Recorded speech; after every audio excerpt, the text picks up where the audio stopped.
Hey, I'm Tyler Boronski alongside Dalton Mauldin, Savannah Bananas baseball player, singer, songwriter, vlogger, extraordinaire, good guy overall. Did your research? A little bit, man. Oh, you're at beautiful Fenway Park. I mean, what is this like for you, man, to take this in? I know not the first time, but it's got to be special. Dude, not the first time, but it's my second time. Yeah. I guess third day ever out here.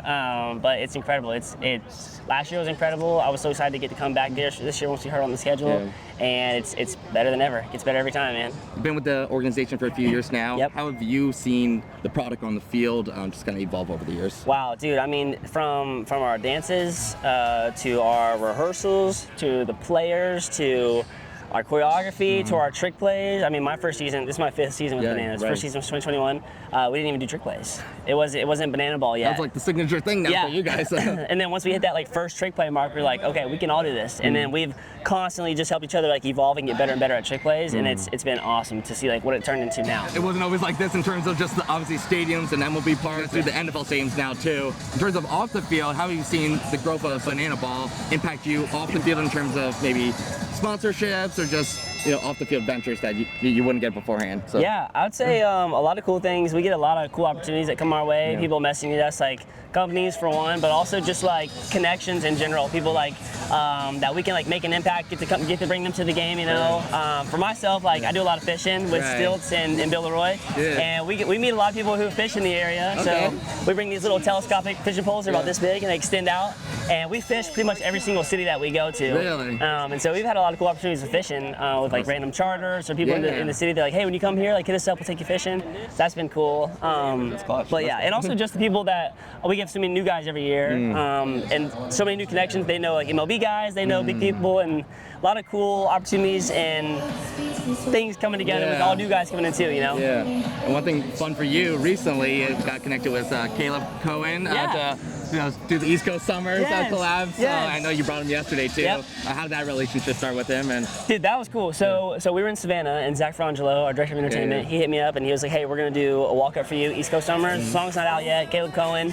And I was like, all right, sweet, learn the song. And I was gonna play it on the guitar. And so I was like, I can sing and play guitar obviously. So I'm like, I'm not gonna just play random chords. So I messaged Kaleb on Instagram, and I was like, hey bro, super random, but I'm singing your song tomorrow, like as a walk up, East Coast Summers. Can you sing me the chords? And he sent me the chords, and he's like, send me the video if you do it. So we did the next day. I sent the video, and then then he came out to the game in Anaheim and hung out with him there. We threw on the field, whatnot, and we've been talking ever since. And then told me we're coming here, and I was like, bro, let's play a show. Yeah. And he was like, all right. So we put a little set list together all week. Oh, I love it. Played it yesterday. It was so sick. He's a top 10, like, great dude, man. Yeah, he's definitely on the rise basically right now. Like, I feel like a lot of people are discovering him recently. I just found him on TikTok, obviously East Coast Summer, so Good, love that. Jesse Cole, the brains behind this. What's something you've learned just watching him, how he kind of goes about handling this whole operation? Yeah, so. I think the main thing that I learned from Jesse Cole is not being afraid to fail. When you're at a new ballpark and like in front of a bigger crowd, because it's bigger every time, or it's a new place every time, there's new people singing. It's like, do I want to try this new trick play, or do I want to try this new song I'm singing, or do I want to like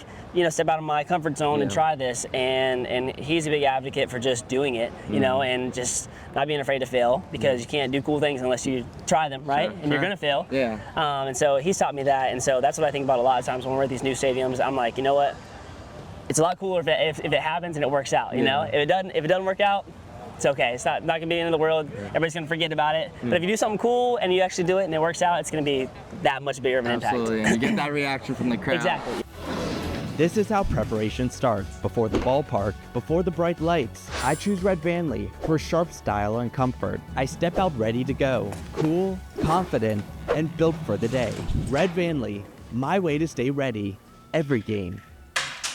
These are long days, I know it's really fun, but you guys here at 9:30, the game's not until 3:30. Like, where does the energy come from, you feel like, at the end of the day? Dude, I mean, like, some days, like, you might be a little more tired, like, if you don't get as much sleep from, like an early travel day or something, but, like, honestly, I'm not even kidding, when the fans come in here and it starts filling up, you're like, dude, I forgot how I was feeling. It's like, all right, it's go time, And, like, luckily, the fans, we get to, like, feel the fans coming in at, like, today's a little earlier since it's a 3:30 game, but, like, around, like, 2 o'clock at rope drop. Yeah. And so, it's for a 7 o'clock game, so if you're tired, like you make it through the rehearsals and like, you know, at 2 o'clock, you're getting amped But back it wakes up. you know? back up real Yeah. quick. And some energy drinks, of course. Yeah, you know? of course. But honestly, like being around these guys, like even if you're tired, most of the guys are more like ready to go. Yeah. And so like you just feed off each other and you're good to go. Yeah. Kind of forget about being tired. For you know? sure. Last couple for you. Appreciate your time doing Of course, this. man. You mentioned you do the vlogs as well. Yep.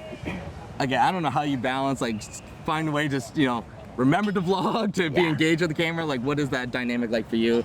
On top of obviously, you know, handling what you actually need to do for the banana. So when I first started off, I was filming every game of the weekend. Back in like 2023, and like I found out that I can't actually do that because it's like 4 hours worth of video, and it takes me forever to edit. Especially when you have a vlog come out every Tuesday. Wow. So I switched it to just the first game every weekend. So my buddy Tanner Thomas on the Party Animals, when we play the Party Animals all the time, it'd be I game 1, he's game 2. And after the vlog, I'd be like, hey, go watch Tanner's. It's right after. Mine's at 7 to 7:30.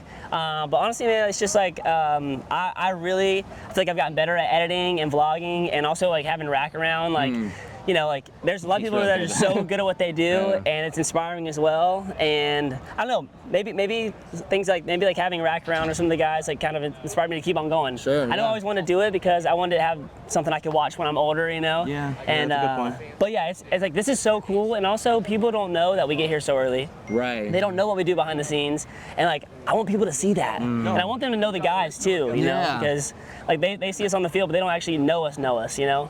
Well, do you feel that way? Has that changed over the years? I do think it has changed over the years. But like I said, we have new guys. You guys, the new team. Like Ty Jackson came from the Visitors last year. Like KJ, everybody's getting to know him now. Like I feel like I get to capture those cool moments and like where they're in their like best setting. And I just think it's great. Like it's capturing memories that like I'll never forget, and I can always go back and watch them. So vlog's really special to me. Yeah, it's like a video diary basically. Really, it really is. Yeah. Any like just pinch me moments that really stand out that I can't believe X happened type of deal? What are the 1 or 2 that come to mind? I would say last year our first MLB stadium. I think like I said, I've been here for 5 years, and a lot of us we're coming in and we're coming to our practices, we're doing our trick plays, we're doing our dances, so we're doing the same thing every day, just trying to get better at what we do. And so a lot of times we don't see what's going on the outside, and we know it's growing. We see like the numbers growing. But like last year, our first MLB stadium, we're at Houston, and I walked out there. It was in the dome. It was super cool.